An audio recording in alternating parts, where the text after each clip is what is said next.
Bonjour Hugues, Bonjour Marilyn. c'est la deuxième fois que tu viens me voir à la maison et là c'est la concrétisation parce que la première fois tu étais venu me parler de ton désir de faire un recueil de poèmes parce que tu es malvoyant, tu souffres d'un handicap très sévère et malgré tout cela, eh ben, tu as réussi à écrire des poèmes qui sont comme Jean Geron l'a dit, qui sont très touchants. Alors, maintenant, je voudrais te laisser la parole et que tu me dises comment ça s'est passé, cette aventure. Parce que là, ça y est, ton recueil va être édité ce soir, je crois. Et puis, tu vas participer aussi à un salon du livre, donc il y aura Oui, lieu à Luçon. oui. Alors, raconte-moi tout ça.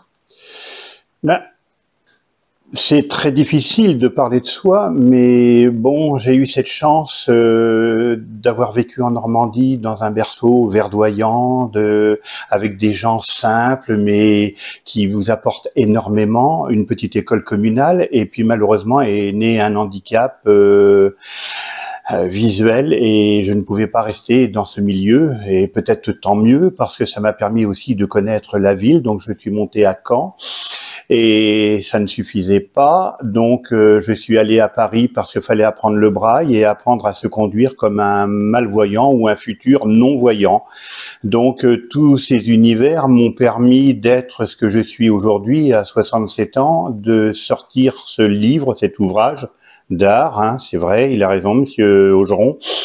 Et on écrit un livre, mais pas tout seul, parce qu'il y a du monde derrière, il y a des influences, et puis il y a des correcteurs, comme Jean l'a dit, comme tu l'as dit, et tant mieux, parce que moi, j'écris avec un système électronique, mais ça ne fait pas les corrections, ça ne, voilà. Oui, toi, Et tu dictes donc je dicte, sur l'ordinateur. oui, je dicte et j'écris aussi, mais bon, je n'ai pas un ordinateur approprié. Il faut dire Oui. aussi la vérité.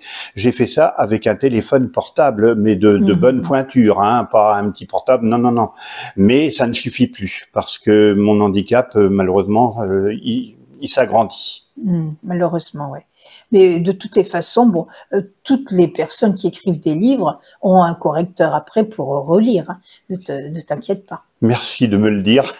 C'était ma grande peur et c'est toujours ma grande Non, peur non, parce non, que non, ça va. peut-être qu'un jour il y aura autre chose, mais pour le moment on en reste là. Écoute, C'est bien, c'est énorme. C'est grâce à des gens qui ont vu ce que j'avais fait sur Internet, qui en ont parlé à toi, et toi, et puis ainsi de suite. On n'est rien tout seul. Je pensais en venant te voir, j'ai une canne blanche. Et c'est oui. pratique quelque part. Bon, à part quand les gens te voient pas et te rentrent dedans, mais les gens des fois te prennent le bras et puis te demandent où tu vas. Il faut toujours demander à un aveugle où il va. Il faut jamais le faire traverser sans lui demander. Et ça engage la conversation parfois parce qu'on a quelques minutes, on va asseoir à une rame de métro quand on est à Paris ou voilà, et on rencontre des fois des gens extraordinaires. Et c'est ce qui a fait que ce livre, il y a beaucoup d'expérience dans ce livre. Il y a beaucoup il y a à la fois la souffrance, il y a du rêve aussi, hein, heureusement, Il y a parce que beaucoup de vécu oui, il y a du qu'on vécu. ressent beaucoup dans tes textes là. Moi, je les ai lus.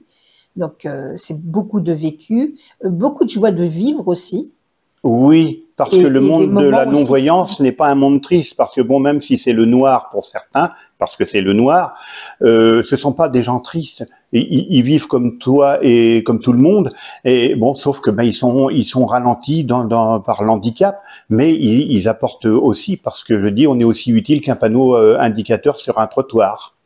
Mais tes textes aussi peuvent nous prendre aux tripes, parce que ça parle vraiment de tous les sujets, des femmes battues, des enfants qui sont maltraités. Mais voilà, donc ça touche un peu tous les sujets, et c'est ça qui est formidable dans ton recueil. Oui, Et oui. J'ai un petit point à dire. On est dans la semaine rose pour les ouais, femmes malheureusement qui ont été mutilées d'un cancer. ouais, J'ai fait un texte qui s'appelle Le glaive et la rose, mais je ne parle pas du mot cancer.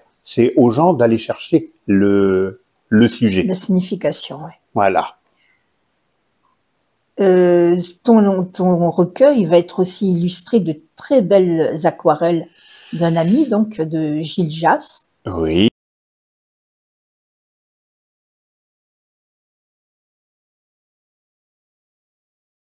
J'ai rencontré Gilles parce qu'on habite le même village et c'est une rencontre comme ça au café associatif et un mot en a amené un autre. Bon, moi, j'ai pas vu au démarrage son art parce que ma vision me permet pas toujours dans un musée de voir, dans une expo, de voir les choses.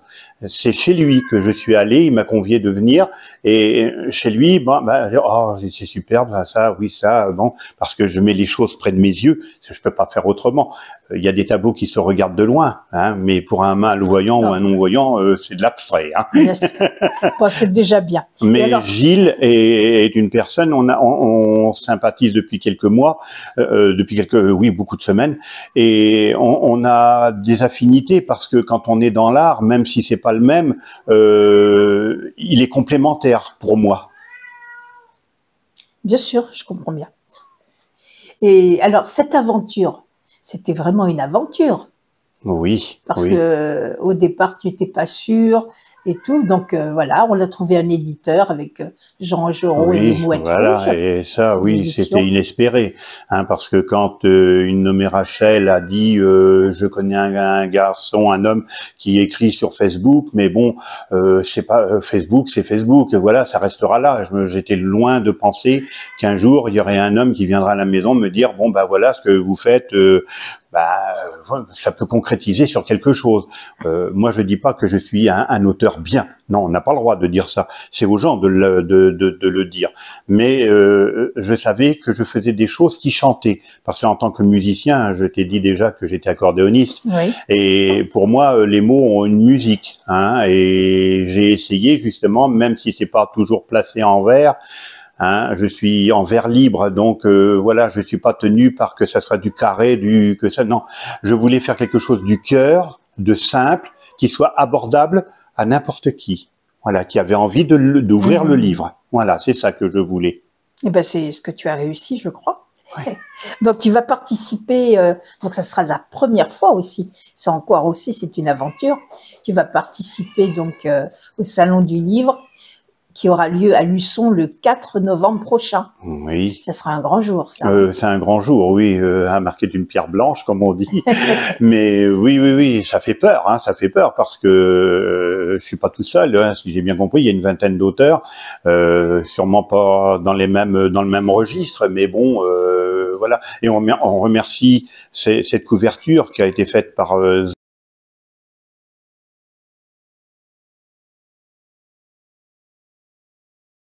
Zoé Bayard, oui. dit Zoé B, qui est magnifique. Moi, je l'ai mis vraiment près de mes yeux pour le voir et à la lumière, mais c'était inespéré que cette femme, que cette dame, parce que cette grande dame de l'art ait prêté son concours. Ça, moi, je suis soufflé. Et puis c'est complémentaire avec Gilles. Je pense que ce sont deux personnes qui seraient amenées à se rencontrer parce que voilà, c'est pas le même monde, mais c'est approchant et puis ça enrichit le livre. Moi, je dis merci à Jean Augeron parce que moi, j'ai eu peur. Je me suis dit non, mais je suis un tout petit. Est-ce que je vais être à la hauteur de ce que oui, parce que quand on n'a jamais écrit, quand on n'a jamais, voilà, ça sort du cœur, ça sort, voilà, c'est comme ça. Écoute, moi, je te souhaite plein de ventes pendant ce salon du livre et après, parce que tu vas en faire d'autres, des salons. Oui. Tu vas faire pas mal de choses maintenant. Oui. Et je viendrai te voir, Hugues. Et merci d'être venu me raconter tout cela. Merci. Merci, Hugues.